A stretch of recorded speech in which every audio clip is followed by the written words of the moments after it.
Hello everyone, welcome to my video. My name is Contortion Nymph and today I'm making portals bracelets and explaining a bit about my new channel. You might think it's strange that I would start a Melanie Martinez fan account at this time with all of the controversies and accusations surrounding her, especially since lots of pre-established accounts have received a lot of hate. I found that the polarization in the community was breeding some really toxic and hateful behaviour towards both sides, and I wanted to create a space that was more neutral and comfortable for the Melanie fans that don't have such extreme views on the topic. I'm hoping that this will be the only video that I address the situation in, but if more evidence does come to light that causes me to change my position, I will make it known. Instead, the kind of content I want to focus on making is Melanie-themed crafts and taking more positive topics to talk about, like her outfits, her shows, and obviously her music. There aren't any fan accounts that I'm aware of that make primarily crafting videos, so I'm hoping this is a new concept that people enjoy.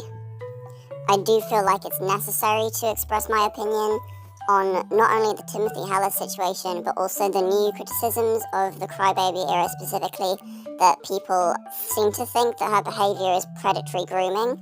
I'm going to start by saying I completely respect the opinions of everyone who disagrees with me. Both are obviously very complicated and easy to interpret in different ways. I've no dislike towards these people in many respects. I completely understand where their interpretations root from, but personally I just see things differently.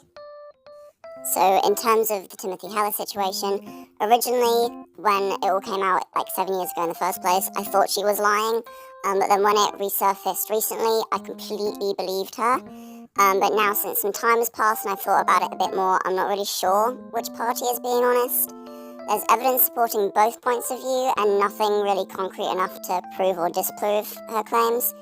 But either way, I actually love Timothy's music and even made a lyric book of her song Sleep. And I think even if she did lie all those years ago, the way she's been bullied by portions of Melanie's community was awful. I don't think anyone deserves that level of harassment, even if she had lied, but especially if she told the truth, that would have been really awful. Overall, I think since her claims can't be validated or discredited, it's okay to enjoy both her work and Melanie's. I know lots of people disagree with that, but that's just how I see it. I just think taking a neutral stance until something changes is just a better idea. And if you don't feel the same, that is completely okay. Like I said, it's a complicated situation. Now, on the other hand, there's this opinion that's becoming quite popular that her Crybaby era promotes child abuse. There's variations of this idea, but that seems to be the overall gist of it. Some people don't have that extreme of a view on it, but they still think that it's kind of uncomfortable that the themes of the song are associated with a character that is only a very young child. And this later view, I do kind of understand. It's not difficult to interpret some aspects of the era that way, but that's not the way that I interpret it. The notion that her music promotes child abuse, well, again, I do respect your opinion. Obviously, you've got your reasons. I'm not going to be cruel to you about it, but I do think it's a huge stretch. Yes, the character is a child, but Melanie is an adult. None of her songs are about child abuse being good. In fact, they're very explicitly showing how awful it is.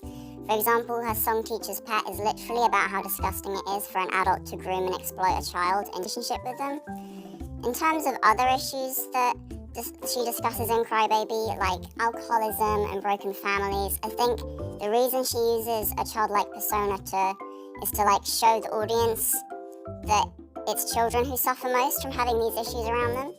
And people point out some of the outfits that she wears are from sources that cater to EDLG, which I didn't know what that was when people kept talking about it, but it's like you're not really meant to say what it stands for on YouTube, so you can look that up. But I think the reason that she got it from there is because she needed to find clothes that would fit her, like children's clothes that would fit her, in order to play the character of Crybaby, who's a child. And that just happens to be one of the main places you can get that. I don't think it was a conscious choice to seek out that kind of place to get it from. I think that just coincidentally happened to be where you can find it. People also think that the kind of dancing and movements that she does while playing this character shows children that it's okay to be asked to do that kind of thing by a grown-up. Melanie is an adult, and in music videos like Crybaby and Pacify Her, for example, where she's made to look more like a kid by the scale of the set and props, the props are made bigger to make her look smaller. in those kinds of videos, I've noticed she doesn't really do more adult dancing, and that maybe is deliberately to like avoid that issue. I know she does in Pacifier, but that's only in like the parts of it where she's like portrayed as a grown-up, like when she's in the little cot and she looks like a kid, she's not doing that kind of thing. If like she does and I'm like, I missed something, I'm really sorry, but I didn't see it personally, but if I'm wrong, then sorry. People are also saying that the ending of Pacify Her, where the other little girl character opens her top for the boy character, is bad, and I do agree actually that it maybe was a bit too far to include that kind of scene, but I still wouldn't say it promotes child abuse. I think what she was trying to do with that scene is like criticizing it by showing us how audacious and shocking it is. But yeah, I think it was a little bit weird, that scene. And if any of you disagree, that is totally okay. I'm not going to come at you telling you you're wrong. If anyone wants to express their opinion on this in the comments, like, you're more than welcome to, but just please be respectful to me and to each other when you're saying stuff. Now that that is out of the way, I wanted to tell you a little bit about myself, since this is my first proper video. So you can call me Contortia. Obviously, that's not my real name, but I'm keeping my identity anonymous, in case I do actually get lots of hate and I have to like close the channel. I don't want like people know who I am in real life.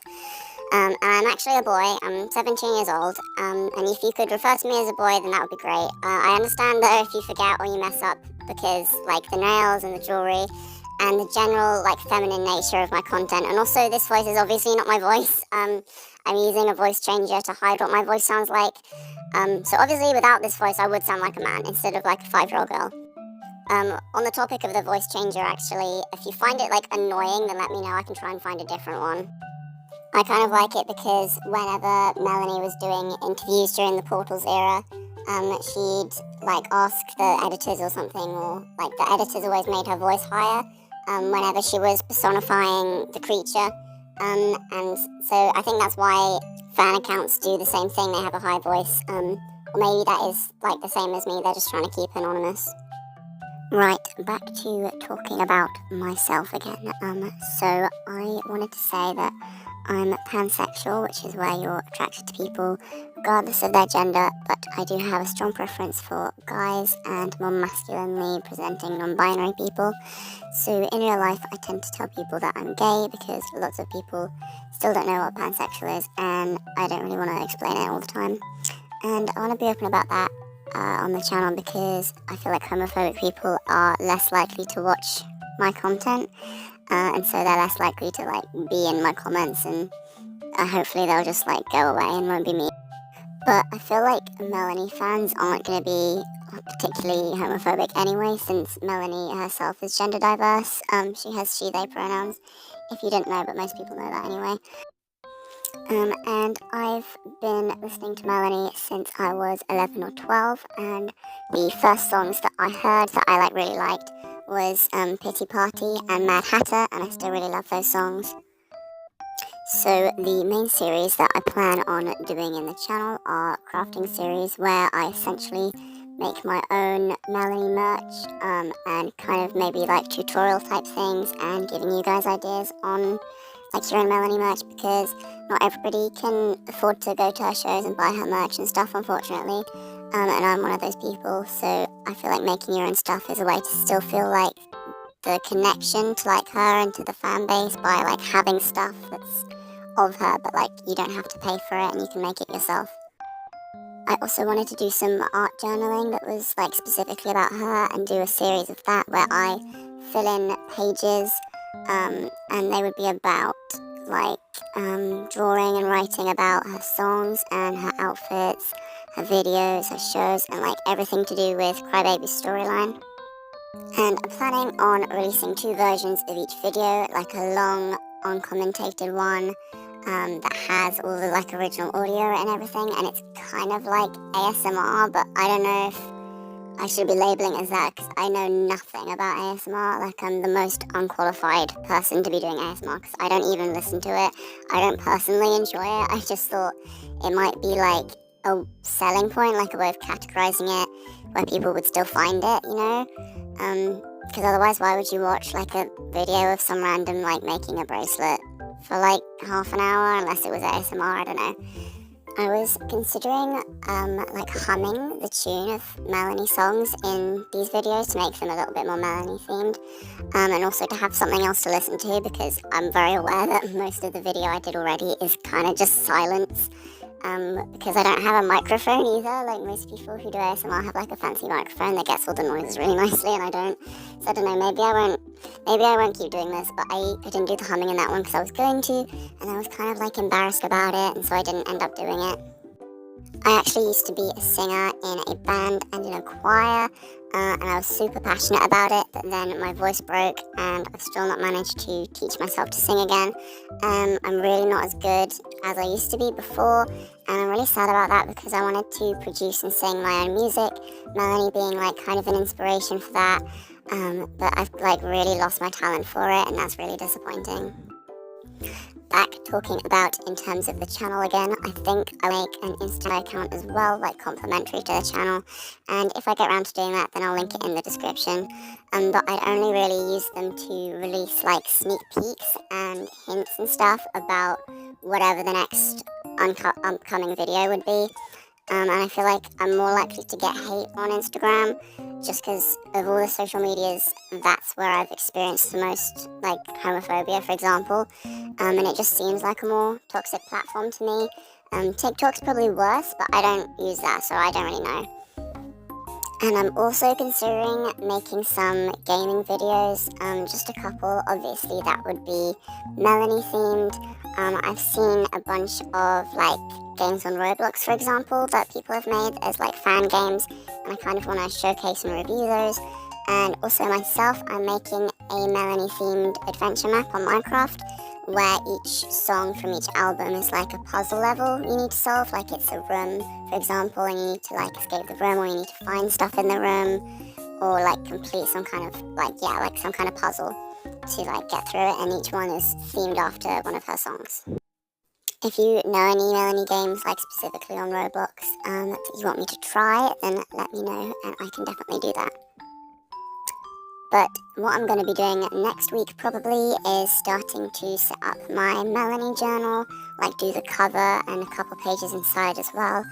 And in terms of like the kind of more podcasty, talky element of it, I'll probably be talking about my journey with her, like how I've grown up listening to her, and which specific songs have kind of helped me through hard times that I have kind of a personal connection to, and what they mean to me and stuff like that. So I don't know how much attention you've been paying to like the visual part of this video, like the actual me making the bracelet bit. But originally I was going to make 4 or 5 bracelets, but then I just took a really long time making just 2. For some reason, I think it's because I was trying to do all the like noises and like perform it kind of for the like ASMR content, and it just like slowed me down massively. But also I do work quite slowly anyway, so that's probably part of it. But I made the 2 that I chose to make were the Contortionist and Nymphology, just because those are the 2 songs that my like name, like my username is made out of. And I used like, I don't know if you can tell because it's quite small, but for all the vowels, the color is different. Like they're not white beads for the letters, and that's because I kind of ran out of a lot of my white beads and I had to buy new ones, but they only came as vowels. Like it was really stupid. I wanted a whole set. I got completely gypped. Like I wanted all the letters and I only got vowels, and that's what those like the bags of colorful ones are. They're just vowels. And I'm really annoyed with myself because I somehow managed to make the Nymphology one too tight, even though I measured it like a bunch of times, like at least twice. I measured it on my wrist and it fit like perfectly. But then I must have done something when I tied it, like I must have pulled the elastic really tight, and it just kind of hurts to wear it. It like cuts off my circulation. But I did finish them both, and this is what they came out like in the end. Thank you for watching the video. I really appreciate you watching all the way to the end of my first video. I don't know if I did a good job or not, to be honest. It was kind of random, but let me know in the comments what you think, and if you have any ideas for more videos. But yeah, bye!